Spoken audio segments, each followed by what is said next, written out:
Prezados irmãos e irmãs, louvado seja nosso Senhor Jesus Cristo. Para sempre seja louvado nossa Mãe Maria Santíssima. Hoje, comemoração de todos os fiéis defuntos, a liturgia nos propõe a leitura do livro de Jó. Jó, atormentado pelo demônio por permissão de Deus, recebe a visita de amigos que querem convencê-lo de que a doença é um castigo de algum grande pecado que Jó teria cometido.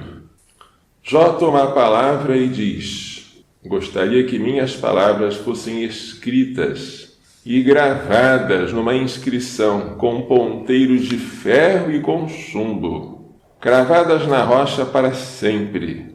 Portanto, o que Jó vai dizer é alguma coisa firme, é uma esperança inabalável. Eu sei que o meu Redentor está vivo. Jó está cheio de feridas da cabeça aos pés. Depois de ter perdido os bens exteriores, de ter perdido seus filhos, agora perde a saúde e está à beira da morte. Mas ele tem certeza, o meu Redentor está vivo. E por último se levantará sobre o pó. Depois que tiverem destruído esta minha pele, na minha carne verei a Deus. Eu mesmo verei, meus olhos o contemplarão, não os olhos de outros. É uma esperança impressionante neste livro do Antigo Testamento. A esperança de ver a Deus, que ao mesmo tempo é o desejo e o pavor de todo homem. Moisés queria ver a Deus, mas Deus disse: vou cobrir o teu rosto e tu me verás pelas costas. Nenhum homem pode ver-me e permanecer vivo. Queremos ver a Deus, mas a distância entre a santidade dele e a nossa indignidade é tão grande que nós deveríamos morrer se o víssemos face a face. No entanto, Jó, no meio destas chagas, dá um grito dessa esperança. Verá a Deus e ele próprio vai tornar a vida. E dá a entender que ele vai tornar a vida física, a vida corporal. Ele dá a entender que não é apenas a imortalidade da alma após a morte, mas também uma ressurreição do corpo. O Salmo 26 canta a saudade que nós temos de Deus, a sede que a nossa alma tem do Senhor. A nossa carne deseja a Deus como a terra sedenta e sem água. Por isso, o salmista vem contemplar o Senhor no templo, para ver a sua glória, o seu poder. Por quê? Porque a tua graça, diz o salmista, vale mais do que a vida.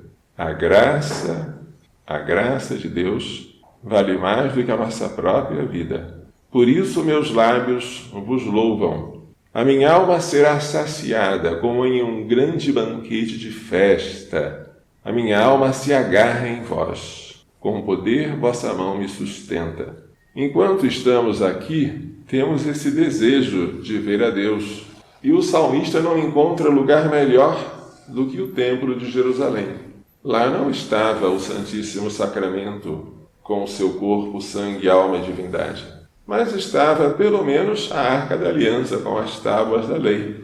Era o lugar mais sagrado que os israelitas conheciam, o templo onde estava a Arca da Aliança. A casa do Senhor é o que há de mais próximo da visão de Deus face a face, aqui na terra.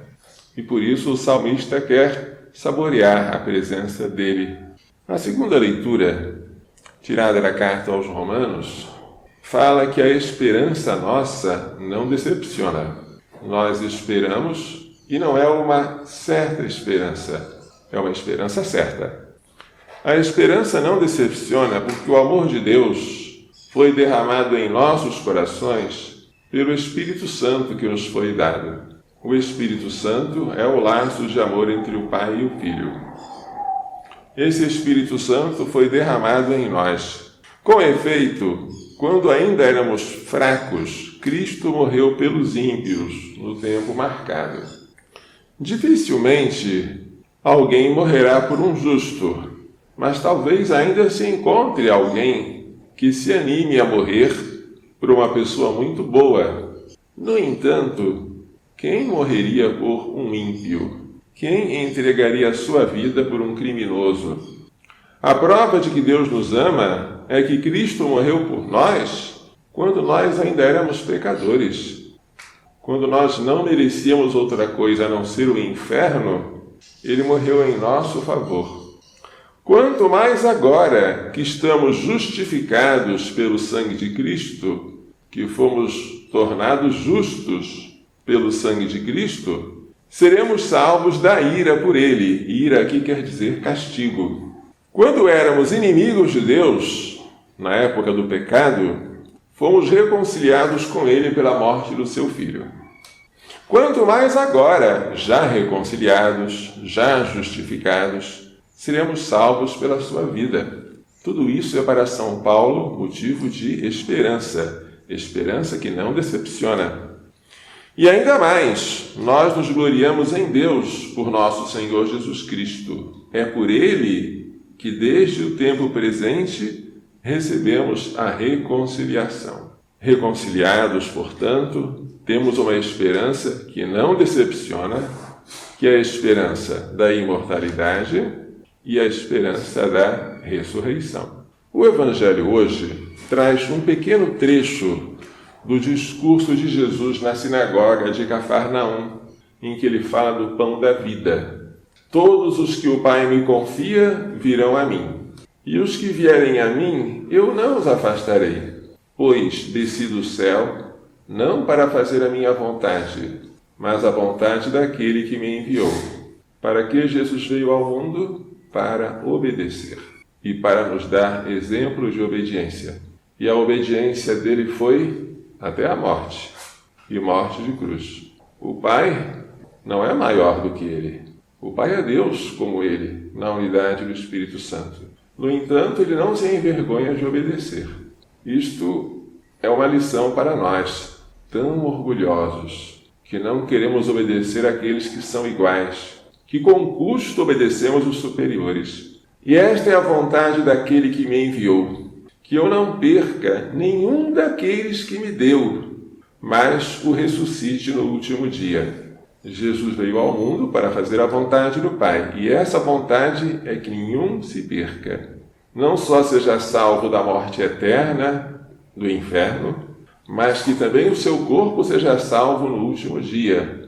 Esta é a vontade de meu Pai, que todo que vê o Filho e nele crê, tenha a vida eterna.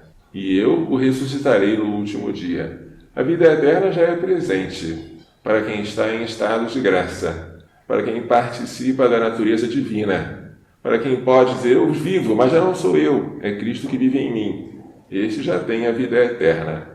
Mas esta graça vai desabrochar em glória após a nossa morte. Glória que, num primeiro momento, vai atingir apenas a nossa alma, separada do corpo. Mas, no último momento, vai atingir também o corpo, que vai ressuscitar glorioso no último dia.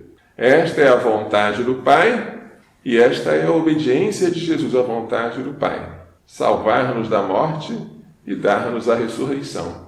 Mas a pergunta da liturgia de hoje poderia ser essa: o que estamos fazendo aqui? Rezando pelos que morreram. Por quem? Pelos que estão no inferno? Não, não adianta. Pelos que já estão no céu, esses não precisam.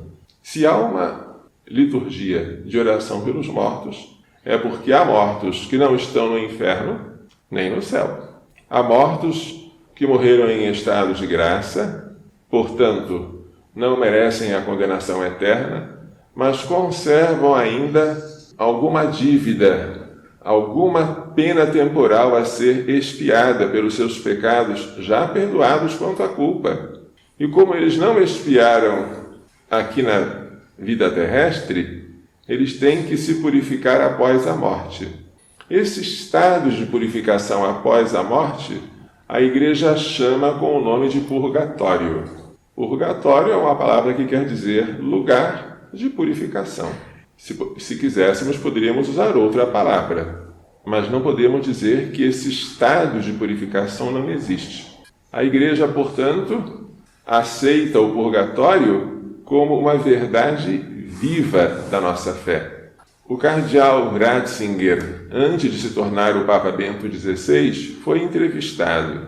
E numa entrevista sua ele disse: se o purgatório não existisse, precisaria ser inventado, porque é tão natural, espontânea a tendência de nós rezarmos pelos mortos, que uma vez uma viúva foi rezar junto ao túmulo do seu marido e foi condenada por Calvino a ser flagelada, acusada de superstição.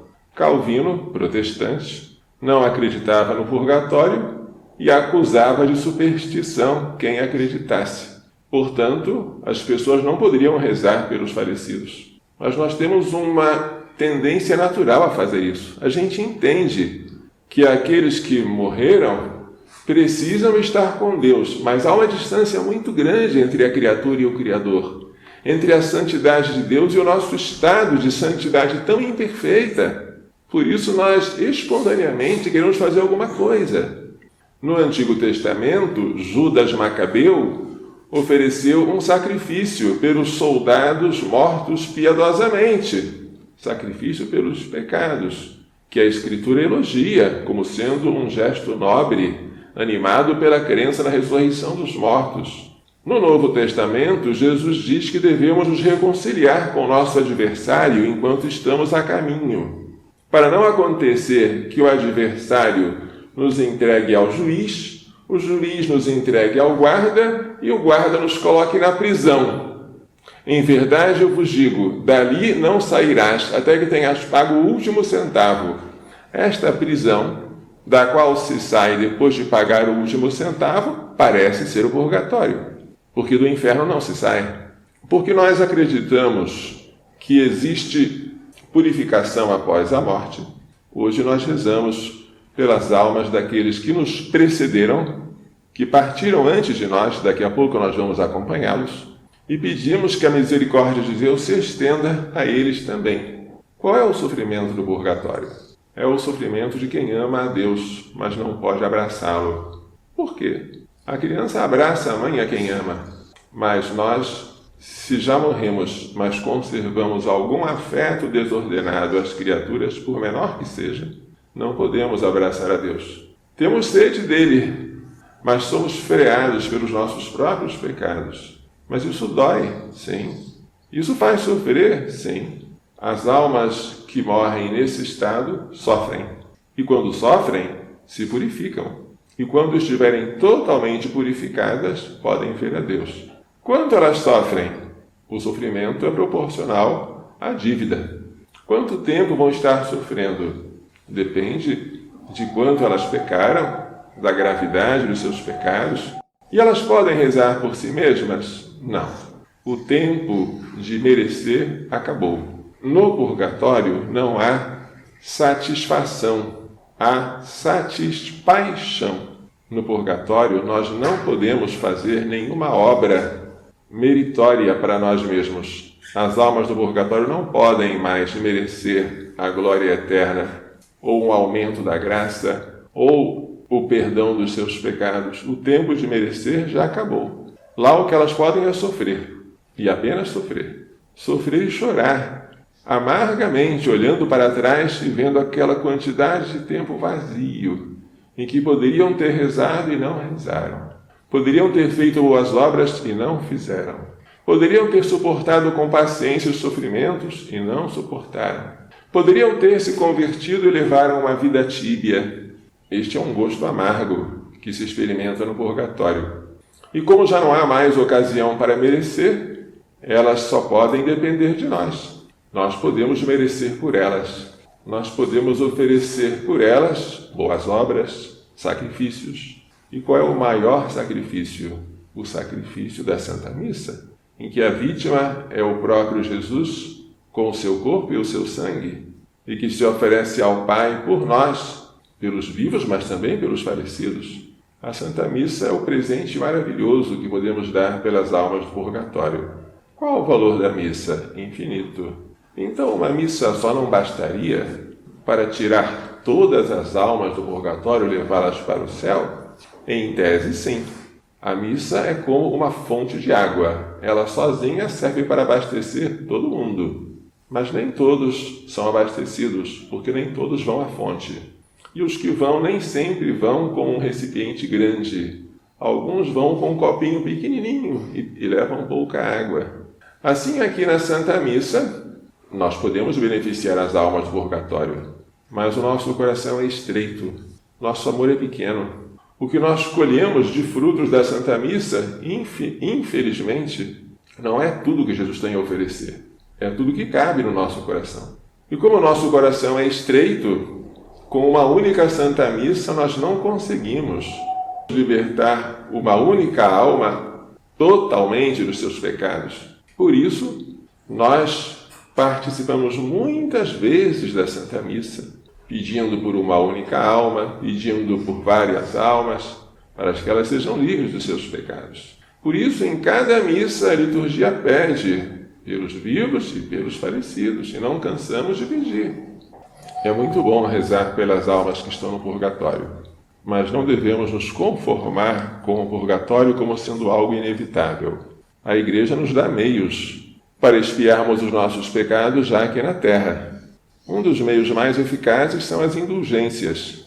Pelas indulgências, a Igreja associa a determinadas obras, que são chamadas obras indulgenciadas, os méritos infinitos de Cristo e dos santos, para fazer com que essas obras tenham um valor aumentado, capaz de expiar os nossos pecados ou os pecados de uma alma do purgatório. E quando essa expiação é completa, a indulgência é chamada de plenária.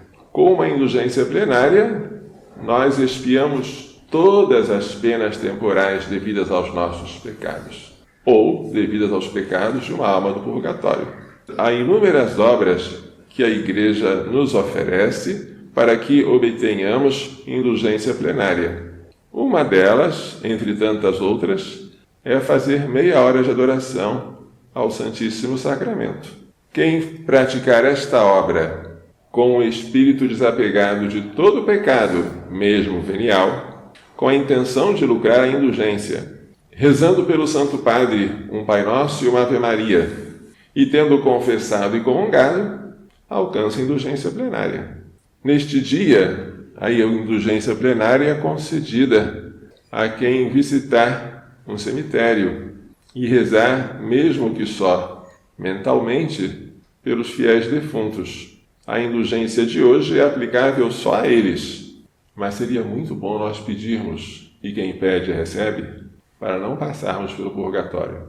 Não é só pelo sofrimento que teremos lá, mas pela tristeza de não termos amado a Deus como poderíamos aqui na terra. Passar pelo purgatório é um atestado de que nós não levamos a sério a nossa vocação à santidade aqui na terra. E nós não deveríamos nos contentar com isso. Deveríamos dizer, Senhor, se eu não sou santo, eu quero ser. Se eu não atingi a perfeição, eu quero ser perfeito. Se eu não vos amo sobre todas as coisas, eu quero amar-vos. Vós não podeis decepcionar a minha esperança. A Igreja nos ensina também que após a morte e após a visão de Deus face a face, passando ou não pelo purgatório, as almas que estiverem contemplando a Deus, no dia final, vão se reunir ao seu corpo. E será um corpo glorioso, como o corpo de Jesus ressuscitado. Um corpo sem sofrimentos, sem cansaço, sem morte, porque nós não somos apenas alma, somos alma e corpo.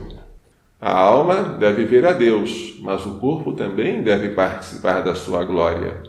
E enquanto não houver ressurreição, a vitória de Cristo não será completa. Cristo só vai vencer definitivamente a morte quando nós, seus membros, estivermos vivos e ressuscitados. Isso vai acontecer. Essa é a nossa esperança e a nossa alegria. O corpo de Jesus já está glorioso. O corpo de Maria Santíssima também. Em Maria a Igreja já está consumada. O nosso corpo está gemendo, chorando as dores do parto, enquanto esperamos a nova criação, os novos céus e nova terra. Mas são gemidos que não são inúteis, porque tudo que oferecemos sobre o altar é aproveitado, nada se desperdiça. Que Maria Santíssima, Consoladora dos aflitos, nos faça entender e pôr em prática as lições desta liturgia. Louvado seja nosso Senhor Jesus Cristo. Nossa graça seja